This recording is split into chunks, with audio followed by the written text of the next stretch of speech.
Whenever we finish a project, we do a lot of soul searching. A lot of reference got kicked around. The Seven Samurai, the Magnificent Seven. We talked very early on about showing off a more human approach to Spartans. We definitely focused on trying to go back to sort of the core of what made Halo CE, the Combat Evolved, the sort of phenomenon that it is. I remember my first time playing Halo, and I was in that first level, and after winding through these technical corridors, fighting aliens, and then I step out into this world, and it just opens up in front of me, and it's beautiful and alien and huge. That was a sort of seminal moment for me, and I think that's part of what we want to capture in Reach.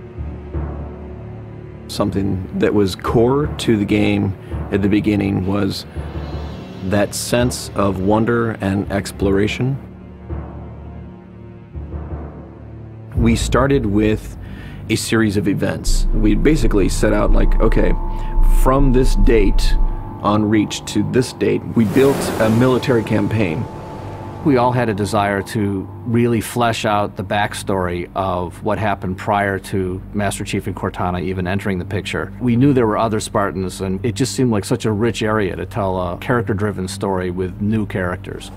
We wanted this team to feel like a Delta Force type team that are usually a smaller number. Why are we not seeing explosives residue? This particular team, Noble Team, they've survived by staying together. You're Noble 6, you're a replacement for a Spartan that's died. You're experiencing this story, boots in the mud. We looked at the story of Reach, and it was obviously a more intimate, character-driven story.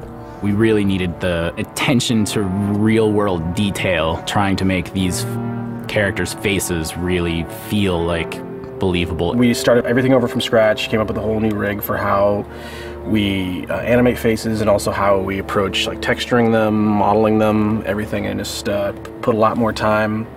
Difference about a couple million polygons. We absolutely want Reach to tell a human story, and that's going to require us to invest significantly into higher fidelity models, much more open environments, larger numbers of AI than ever before in a Halo game. To pull off the vision for what we had for this game, we ended up gutting almost every part of the engine, retooling things to make it run faster, to make it run better, it looked better. We had to throw out all of our technical systems. We had to then throw out the content that went with it because that content didn't represent the new bar we were going for. Copy that, on our way. Don't need command to tell me. Been on hers half my life. Let's shoot it. We've got a great team of guys, and they could take motion capture and they could make the poses way more dynamic, way more expressive. Those changes bring out the life, they bring out the style of our characters. We had probably 4 times the amount of polygons to play with this time around, which gave us a lot more freedom and creativity in what we wanted to achieve. When you look at total engineers that are actually putting code that are actually affecting this game, I mean, it's massive, 30+ guys, it's crazy. When you shoot a rock face, you'll see sparks, rock chips, dust. In Halo 3, we had a maximum of 100 colliding particles. In Halo Reach, we have thousands. We've got much more customizable Spartans than we've ever had in the past. The number of polygons we can draw at one time has skyrocketed. It's changed the way we build things up close as well as out far. This is where Noble Team arrives when you're going to work your way down, all the way down these terraces. Big open environments, epic skyboxes.